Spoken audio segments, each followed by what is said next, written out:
हाँ जी दोस्तों, नमस्ते सभी को। उम्मीद करता हूँ आप सब लोग बढ़िया होंगे भाई एकदम। जैसे कि आप सभी को पता है भाई, वीडियो दोबारा बनानी स्टार्ट कर दी है। उम्मीद करता हूँ आप सब देख रहे होगे। भाई अपने दोस्तों से भी कह दीजिए चैनल फॉलो करवा दो भाई।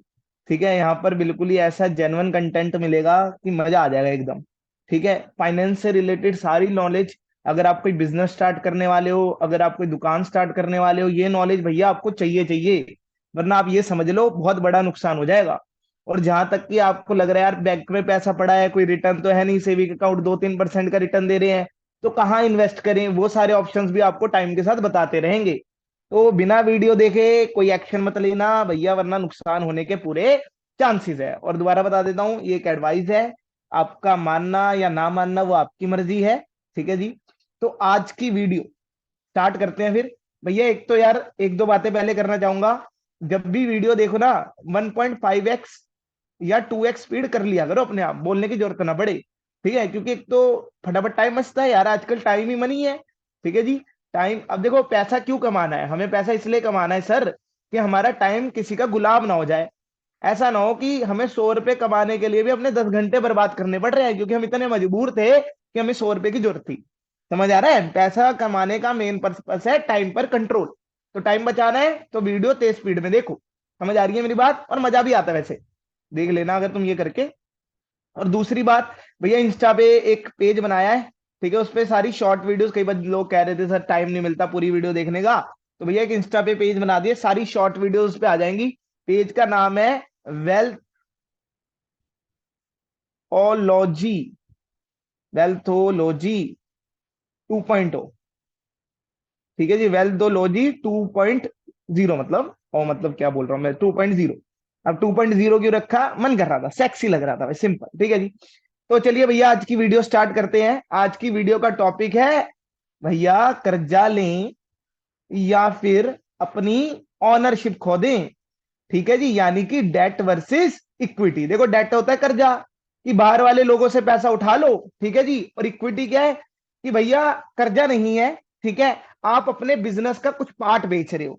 तो भैया दोनों के ही अपने फायदे, दोनों ही के ही अपने नुकसान है। और मैंने जैसे कि कहा था, हम अपने स्कूल वाले बच्चों का भी ध्यान रखेंगे। ठीक है, उनको भी पढ़ाई में कुछ ना कुछ हेल्प करते रहना यार, समाज है, समाज को एक साथ लेकर चलो। तो क्लास 12th वालों के लिए एक स्पेशल टॉपिक है जो उनको बहुत टफ लगता है, और इसका न्यूमेरिकल आता ही आता है, फाइनेंशियल लीवरेज। और ये प्रैक्टिकली भी बहुत हेल्प करेगा टॉपिक आपको, मतलब दोनों के लिए है ये। आपको थ्योरेटिकली भी टॉपिक समझना और प्रैक्टिकली भी बहुत मदद करता है। ठीक है, वो टॉपिक भी डिस्कस करने वाले हैं। ठीक है, तो भैया स्टार्ट करेगा वीडियो, बोलो भाई। चलो फिर आगे बढ़ते हैं, आ जाओ। देखो भाई, डेट का सबसे पहले मतलब, अब भैया ये इंटरेस्टिंग था कोट है, देखो एकदम मैं बता दूं। इस वीडियो में और इस पीडीएफ में आपको जो भी कंटेंट मिलेगा, उसमें मैं अपना क्लेम डाल रहा हूं भाई, कोई और क्लेम डाल ही नहीं सकता, सब मैंने खुद तैयार किया है। ठीक है, तो देख लो भाई, इतनी मेहनत करते हैं, इस कंटेंट को तैयार करने में 1 से 2 घंटा लग जाता है। पूरी रिसर्च करना, कहीं गलत ना हो जाए भाई, क्योंकि यूट्यूब पे तो इतने बड़े बड़े ज्ञानी बैठे हैं ना, अगर कुछ गलती कर दी तो कमेंट सेक्शन में आ जाएंगे, अरे भैया ने ये गलत बता दी है, आप हीरो बन रहे हो। भाई हम तो कहते ही नहीं हम परफेक्ट हैं। जब भगवान की दुनिया में कमियां हो सकती हैं, ठीक है जी, तो हम तो बहुत तुच्छ प्राणी है यार, हम तो है ही नहीं, हो ही नहीं सकते परफेक्ट।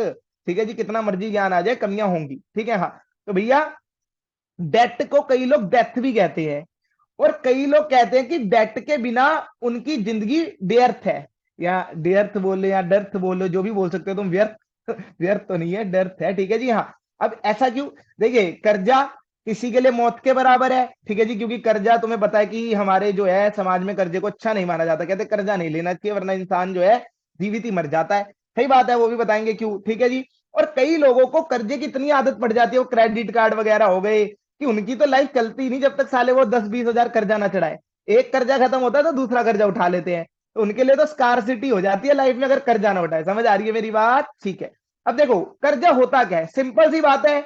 आप कहीं से बाहर से पैसे ले रहे हो, और आप उसे वादा कर रहे हो कि भैया मैं तेरा पैसा चुका दूंगा। और पैसा अकेला नहीं आएगा, कर्जा अकेला नहीं आएगा, साथ में एक बीमारी आती है उसके। कहते हैं ना, कैंसर अकेला नहीं आता, वो पूरे शरीर को तोड़ने के लिए और बीमारियां, पेट खराब कर देगा, बुखार चढ़ा देगा। ऐसी कर्जा एक ऐसी बीमारी नहीं बोलूंगा, वो देखने वाली टर्म है कि कैसे उसे आप सेंस में ले रहे हो। देखो कर्जा भी बहुत अच्छी चीज है, अभी डिस्कस करेंगे। पर वो अकेला नहीं आएगा, उसके साथ इंटरेस्ट भी आएगा। अब इंटरेस्ट क्या होता है वो भी बताते हैं, वो आप यहाँ पर एग्जाम्पल से समझ जाओगे। भैया आप किस किस से ले सकते हो बाहर से कर्जा, बैंक से ले सकते हो, कोई फाइनेंस कंपनी से ले सकते हो, इंडिविजुअल से ले सकते हो। इनमें से आसान होता है इंडिविजुअल से लेना, क्योंकि रिश्तेदार कोई आपकी रिपोर्ट चेक नहीं करेंगे। बैंक आसानी से कर्जा नहीं देता, और अगर प्राइवेट बैंक है तो बहुत मुश्किल है कर्जा निकालना, जैसे कि एचडीएफसी। भाई एचडीएफसी की तारीफ है, सालों को मैंने इतनी बार अप्लाई कर दिया भाई, मेरे क्रेडिट कार्ड दे दो, कमीने देते ही नहीं भाई। पूरे ऐसे बंदे हैं कि एकदम रूलों के पक्के। ठीक है जी हाँ, तो भैया बढ़िया बैंक है, आ जाओ। अब देखो मैंने जैसे कि बताया कर्जा अकेला नहीं आता, एक एग्जांपल लेते हैं भैया, चंपू लिमिटेड। अरे भाई, साला जिसका नाम ही चंपू है वो तो कर्जा लेगा ही लेगा, सीधी सी बात है। तो भाई ने 1 लाख का कर्जा लिया, और उसने कहा था 1 साल बाद चुकाऊंगा, और उसे कर्जा मिला था 10% पर एनम इंटरेस्ट पे, जो मैंने कहा था इंटरेस्ट एक्स्ट्रा अमाउंट जाती है। तो आप ये समझियो कि 1 साल बाद उसे 1 लाख रुपए नहीं चुकाने, उसे 1 लाख प्लस इंटरेस्ट, यानी कि 1,10,000 रुपए चुकाने हैं। तो समझे कि कर्जा अकेला नहीं आता, साथ में इंटरेस्ट को लाता है। अब समझते इक्विटी क्या होता है। भाई इक्विटी का मतलब है अपने बंदों से पैसा ले रहे हो। अपने बंदों का सर क्या मतलब है? अब अपना कौन है यहाँ पे? अपना वो है जिसके पास हम बिजनेस को कह दो कि बिजनेस का शेयर उसे भी दे देंगे कि भैया तू भी मालिक बन गया। तो वो होते हैं अपने बंदे, ऑनर्स बेसिकली। ठीक है, अगर वो पैसा लगा रहे हैं बिजनेस में तो उसे हम क्या बोलेंगे जी? इक्विटी। समझ आ रही है? अब इसका पहला पहला फायदा आपको सीधा सीधा दिख जाएगा, इसमें कोई इंटरेस्ट कमिटमेंट नहीं है, बल्कि अगर उनका 1 लाख डूब भी गया तो वो चुप बैठेंगे, क्योंकि वो कहेंगे चलो जी हमारा ही बिजनेस था, डूब गया तो क्या दिक्कत है। पर भैया ये केस डाल देगा अगर इसका 1 लाख नहीं चुका, कोर्ट के धक्के खाने के लिए तैयार रहना, और प्लस इंटरेस्ट भी। ये कोई इंटरेस्ट नहीं लेते, ऐसी कोई कमिटमेंट नहीं है इनके लिए। ठीक है जी। अब इसमें दिक्कत क्या है? इसमें दिक्कत यह है कि देखो इनको तो 1,10,000 दे दो, बाकी जितना भी प्रॉफिट है वो आपका है। बट इक्विटी में क्या होता है कि सारे खर्चे निकालने के बाद और सारी जितनी भी एडजस्टमेंट करने के बाद, मान लो कंपनी कह रही है कि भाई अभी हम थोड़ा बहुत पैसा रखेंगे रिजर्व के तौर पे, ठीक है जी, जितना भी पैसा बचता है उसमें सारा हक वो भी मांगेगा जिसका बिजनेस में हक है, यानी इक्विटी शेयर होल्डर भी मांगेगा। तब तुम्हें अकेला पैसा नहीं मिलेगा। मान लो तुम दो, ठीक है जी, दो ओनर हो। समझ आ रही है मेरी बात? अब 1 लाख प्रॉफिट बचा तो तुम्हारे हाथ में 50,000 आएगा, और उसके हाथ में भी कितना आएगा? 50,000। समझ आ रही है मेरी बात? और अगर कहीं 10 लाख प्रॉफिट बचता तो यहां पर फिर तुम सोचते यार कर्जा ही ले लेता साला, क्योंकि मेरा 5 लाख आया और उसका भी उसको भी कितना देना पड़ गया? 5 लाख। ठीक है जी, और वही कर्जे में सिर्फ कितना पे करना पड़ रहा था? 1,10,000। तो वही सारी चीज होती है कि होने को तो कम अमाउंट भी देनी पड़ जाए, क्योंकि कुछ नहीं पता जितना भी बचेगा वो दोनों बांटेंगे, क्योंकि भाई तू भी ओनर मैं भी ओनर, तू मेरा भाई मैं भी तेरा भाई। अच्छा ये कोई मूवी है क्या? वो पंजाबी मूवी याद आ रही है हनी सिंह की। अब तो हनी सिंह का सुना है ट्रेंड सा थोड़ा चला गया है, चलो वो सारी तो दूसरी बातें हैं। ठीक है जी, तो ये बात समझनी पड़ेगी कि इक्विटी में कोई लिमिट नहीं है, वो जितने मर्जी पैसे इंजॉय कर सकता है। अगर दो ओनर है तो दोनों में बटेगा पैसा, तो लॉस में भी सेम है, वो लॉस भी बियर करेगा। तो आपको ये सारी चीजें समझनी है। ठीक है जी, इसे हम डिविडेंड कह देते हैं जो उन्हें ओनर को मिलता है। अच्छा एक बात और, यहाँ पे मैंने ज्ञान की बात लिखी हुई है, ज्ञान तो साथ के साथ बांटते रहते हैं, टैक्स का भी ज्ञान देंगे, पूरा टेंशन नहीं लेनी। कि भैया अगर आप 1 साल में 5,000 से ज्यादा डिविडेंड कमाते हो, ठीक है जी, 1 साल में आप किसी कंपनी से 5,000 से ज्यादा का प्रॉफिट कमा रहे हो, तो आपको उस पर 10% टैक्स देना पड़ेगा सीधा सीधा सरकार को। और नहीं दोगे तो मोदी जी भैया भेज देंगे इनकम टैक्स वालों को, फिर रोते रहना। तुम लोगों सर जी हम तो उनकी पार्टी के सपोर्टर हैं। अरे ऐसा नहीं होता यार, मोदी जी फेयर बंदे हैं एकदम। ठीक है जी, आओ आगे। ठीक है, अब देखो डेट और इक्विटी में पहले डिफरेंस समझते देते हैं, जल्दी से आइए इस पे। अब देखो भैया थोड़ा सा नीचे को जाएंगे हम वीडियो के, पीडीएफ के, चल ले भाई। ठीक है, हाँ आ जाओ। देखो भाई, पहला जैसे कि मैंने बताया, क्या कर्जे में हमारा ओनरशिप जाएगा? सर नहीं जाएगा। और इक्विटी में जाएगा? लंबा यस है सर, पक्का पक्का ही जाएगा। प्रायोरिटी, पहले किसकी पेमेंट की जाएगी? बाहर वालों को पहले दोगे, घर वालों को दोगे? यार घर वाले कौन सा केस डालेंगे, पहले बाहर वालों को निपटाया जाएगा। तो पहले भैया यार डेट की पेमेंट होती है, उसके बाद अगर पैसा बचेगा तो इक्विटी की पेमेंट की जाएगी। ठीक है, इंटरेस्ट कमिटमेंट की, हर साल इसे देना ही देना है, डेट को देना पड़ेगा हर साल, चाहे कंपनी का लॉस भी हो जाए। तुम कह रहे हो यार 5 लाख हमारा लॉस हो गया, तो हमारे पास पैसा बनने की जगह हमारा तो पैसा लुट गया, क्या हम डेट वालों से कह दे कि इस साल हम इंटरेस्ट नहीं दे सकते? डेट वाले गोली रख देंगे कनपट्टी में, साड़ो क्यों नहीं दे सकते? वादा तो किया था ना, देना पड़ेगा, और लिखित हुआ था, सीधी बात है। इक्विटी में ऐसा कुछ नहीं, जैसे कि मैंने कहा था, बल्कि वो तुम्हारा लॉस में हाथ बटाने आएगा, ना कि तुम पे प्रेशर डालेगा। ठीक है जी, आ जाओ। फिक्स्ड चार्ज, इंटरेस्ट फिक्स्ड होता है। देखो इसमें अब डैश में फायदा बताता हूँ, अगर 10% है तो सिर्फ 10% ही जाएगा, पर इक्विटी में कुछ भी फिक्स नहीं है, हो सकता है 50% भी चला जाए, 60, वो डिपेंड करता है तुमने अपनी कितनी इक्विटी बेच दी, कितना हक दे दिया। ठीक है जी, डिसीजन मेकिंग, क्या कर्जे वाले हमारे डिसीजन में हाथ या पैर या कुछ भी घुसा सकते हैं कि जी आप ऐसे करो, ऐसे कंपनी, क्यों सुने भाई इनकी? तुम बाहर वाले हो साड़ो, तुम्हें तुम्हारा पैसा दे रहे हैं ना, चुपचाप बैठे रहो। क्या इक्विटी वाले घुसा सकते हैं? पक्का पक्का सर जी, ऑनर है। अगर 50% के ऑनर है तो 50% हाथ पैर घुसाएंगे, 10% के ऑनर है 10% हाथ पैर घुसाएंगे। समझे कि नहीं समझे? बोलो यार, बोलते नहीं, ठीक है। हाँ, अब अगला, प्रॉफिट में हिस्सा है ना भाई, डेट वालों की फिक्स्ड पैसे दो, निकालो उन्हें, भगाओ। और इक्विटी वालों का तो हिस्सा ही किस चीज में? सिर्फ और सिर्फ प्रॉफिट में। भाई मुझे लगता है तुम्हें समझ आ गया होगा कि डेट क्या होता है, इक्विटी क्या होता है। अब किस बंदे को क्या लेना चाहिए? भाई देखो, ये बहुत रफ रफ आइडिया, मैं पहले बता दूं, बहुत सारी रियलिटी बहुत अलग होती है।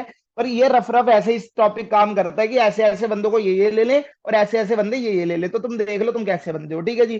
भाई देखो, पहली बात है, अगर आपके पास बिजनेस में कैश पड़ा है तो आपको डेट लेने में झिझक नहीं होनी चाहिए, क्योंकि हर साल आपको कर्जा कैश में चुकाना पड़ेगा। ठीक है जी, तो कैश होना चाहिए, वरना कैसे चुकाओगे, वरना वो केस कर देगा आप पे। और इक्विटी में जैसे कि मैंने कहा, अगर कैश नहीं है तो भैया कोई दिक्कत नहीं, ठीक है जी, सिंपल सी चीज है। क्योंकि अगर कैश नहीं होगा तो यानी प्रॉफिट भी नहीं होगा, क्योंकि अगर प्रॉफिट होता तो कहीं ना कहीं कैश तो जनरेट होता ही, तो प्रॉफिट नहीं होगा तो इक्विटी वाला पैसा नहीं लेने आएगा। दूसरा, अगर आप चाहते हो कि भैया मैं अपना कंट्रोल बिल्कुल नहीं खोना चाहता, तो भैया डेट लो, ठीक है जी। क्योंकि अगर आपको पता है इक्विटी लोगे तो कंट्रोल जाएगा, दूसरे के हाथ में भी आएगा, डिसीजन मेकिंग में टांग अड़ाएगा वो। समझ आ गया? अगर आप टैक्स लाइबिलिटी कम करना चाहते हो, अब देखो ये मैं आगे समझाऊंगा, यहाँ पर तो शायद एग्जांपल नहीं दिए, फाइनेंशियल लीवरेज में आपको समझ आएगा। अब देखो, लोगों को लगता है सर टैक्स लाइबिलिटी मतलब क्या? ठीक है, टैक्स लाइबिलिटी जो सरकार को आप शगन देते हो, ठीक है जी, सिंपल सी चीज मैं शगन बोल देता हूँ। ठीक है जी, सरकार की शादी चल रही है और हम शगन देखें नहीं, देखो बहुत जरूरी है। मनमोहन सिंह जी की एक बात हमेशा याद रहेगी मुझे, चाहे आप उसे बेकार पीएम को जो मर्जी को, वो कहता कि हमारे पास पैसों के पेड़ नहीं है, ठीक है, हमें तो जो जनता कर्जा देती है हम उसी से डेवलपमेंट करते हैं। अगर देश को तरक्की की राह पे जाना ले जाना चाहते हो तो भैया टैक्स भरो और पूरा पूरा भरो, ठीक है जी। अगर आप टैक्स लाइबिलिटी को कम करना चाहते हो तो डेट उठा लो, ठीक है जी, क्योंकि डेट पे लगता है इंटरेस्ट, इंटरेस्ट होता है चार्ज, चार्ज क्या करेगा? प्रॉफिट को कम। और अगर प्रॉफिट कम तो सर जी टैक्स भी क्या देना पड़ेगा? कम देना पड़ेगा। समझे कि नहीं समझे? चाल चलती है कंपनियां ऐसी। तुम अभी भोले बच्चे हो, तुम समझोगे नहीं एनजीओ में वो क्यों डोनेट कर रही है कंपनियां, नहीं समझ आएगा, अभी भोले हो तुम, समझे ना? थोड़ा टैक्स पढ़ना पड़ेगा, इसके लिए टैक्स पढ़ो, अच्छा सब्जेक्ट है और सबको जरूरत है टैक्स की, मुझे लगता है, ठीक है जी। अगला, बंदा कह रहा है एक डेट टू इक्विटी रेशियो होता है। देखो एक अकाउंट्स की ये चीज है, वो सिंपल सा ये कहता है कि अगर कंपनी पे 2 लाख का कर्जा है और 1 लाख का उसने ऑनर से पैसा उठाया तो इतना ठीक रहता है, बर्दाश्त में है, ठीक है जी, 2:1। इससे कम भी कहते हैं कि थोड़ा फिर ऑनरशिप खोने का डर है, और ज्यादा लोगे तो कंपनी फंस जाएगी, ठीक है जी। इतना सही कहती है, अकाउंट्स के रेशियो है, आपकी मर्जी है, देखिए प्रैक्टिकली लगते हैं कि नहीं लगते, पर कहीं ना कहीं ओवरव्यू दे देते हैं, ठीक है। रिस्क, अगर आप डरपोक आदमी हो, भैया मुझे रिस्क नहीं लेना, भैया मैं डरता हूँ डरता हूँ डरता हूँ, भैया मत लो डेट। किसी को अपना पार्टनर बना लो, किसी को अपना जो है मालिक बना लो, मालिक का हिस्सा दे दो, ठीक है, क्योंकि रिस्क है इसमें, क्योंकि कई बिजनेस नहीं चल रहा तो कहीं ना कहीं से पैसा जुगाड़ के देना पड़ेगा डेट वाले को। स्टॉक मार्केट कंडीशन, भैया जो अभी की कंडीशन है, अभी तुम देख रहे हो, अगर बात करेंगे उसमें भी शेयर मार्केट बढ़ता ही जा रहा है, साला बढ़ता ही जा रहा है और बढ़ता ही जा रहा है। तो ऐसे केस में कंपनी को इक्विटी उठानी चाहिए, क्योंकि ऐसे केस में उनको अपने शेयर का सही रेट मिलता है, ठीक है, प्रीमियम पे बिकते हैं, अगर तुम्हें बताओ। अब देखो एक बात इससे क्लियर होगी, देखो मेरे ना, सुनो यार वीडियो को, मैं तुम्हें हर क्वेश्चन जो तुम्हारे मन में आते होंगे क्लियर होते हैं, टॉपिक नहीं है वो हमारा, पर वो टॉपिक के हिस्से है सारे यार, कनेक्टेड है, देखो वर्ल्ड ऐसे ही चलता है, सब कनेक्टेड है, ठीक है जी। हाँ, मैं ये कह रहा हूं कि अब तुम्हें समझ आएगी कंपनी आईपीओ तब क्यों लेकर आती है जब जो शेयर मार्केट ऊपर होता है, और तब क्यों नहीं लाती जब शेयर मार्केट टूटता है। सिंपल रीजन, क्योंकि जब ऊपर होता है तो उनके शेयर डिमांड ऊपर है, तो उनके शेयर भी बिक जाते हैं, चाहे बेकार से बेकार कंपनी आईपीओ सबका प्रीमियम पे जाता है, और अगर नीचे हो तो सबका बेकार जाता है। समझ आ गई मेरी बात?